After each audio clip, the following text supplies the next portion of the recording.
Aujourd'hui, on va s'attaquer à une véritable légende, Lionel Messi. Mais attention, son histoire est bien plus complexe que ce qu'on pourrait croire.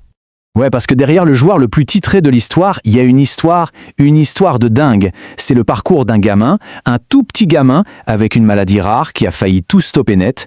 Et c'est ce parcours-là qui l'a transformé en icône planétaire. Et croyez-moi, c'est plein de détails que la plupart des gens ignorent complètement. Voilà, c'est ça le paradoxe de ses débuts.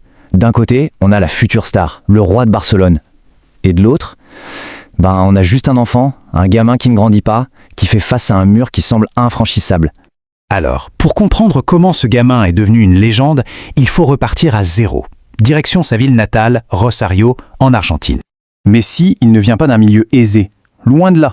C'était une famille modeste, où c'était parfois compliqué.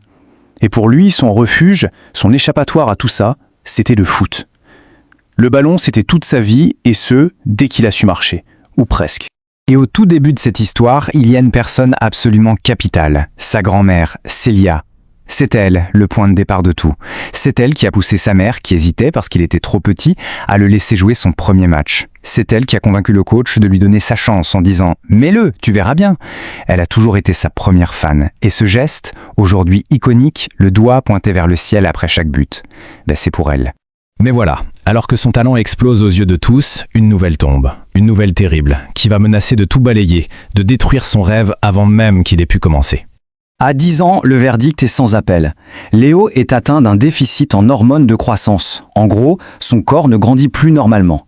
Et sans traitement, les médecins sont clairs. Il ne fera jamais plus d'1,50 m.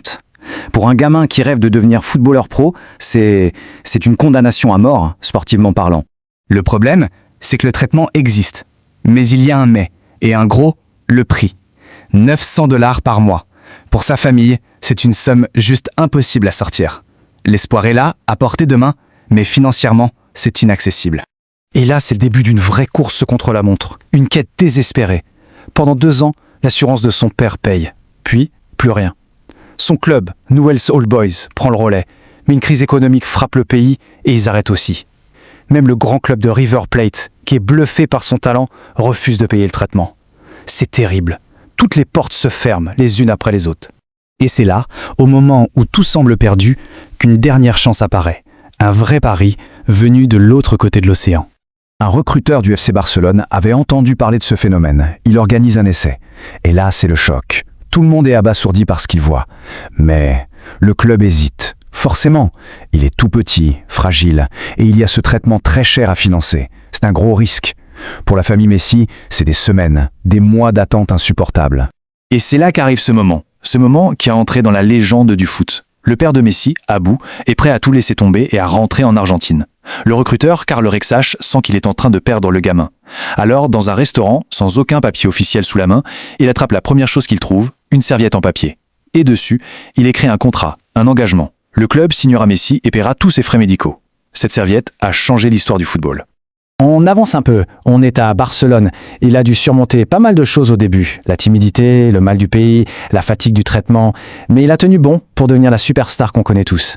En 2008, un homme va tout changer. L'entraîneur Pep Guardiola. Il arrive et il lance une véritable révolution.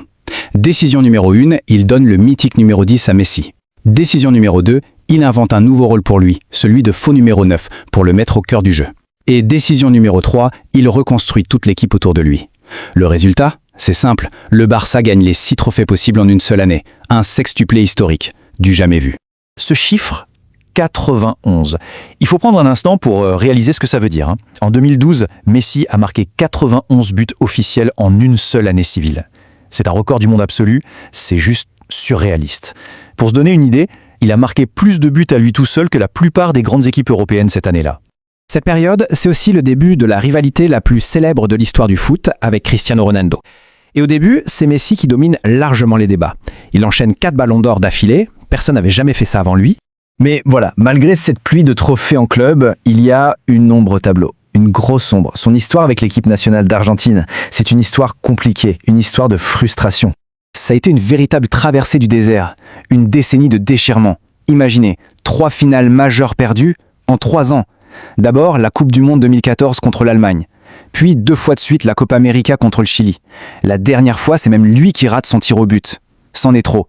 Critiqué de toutes parts dans son propre pays, il craque et annonce sa retraite internationale. Et puis, la rédemption.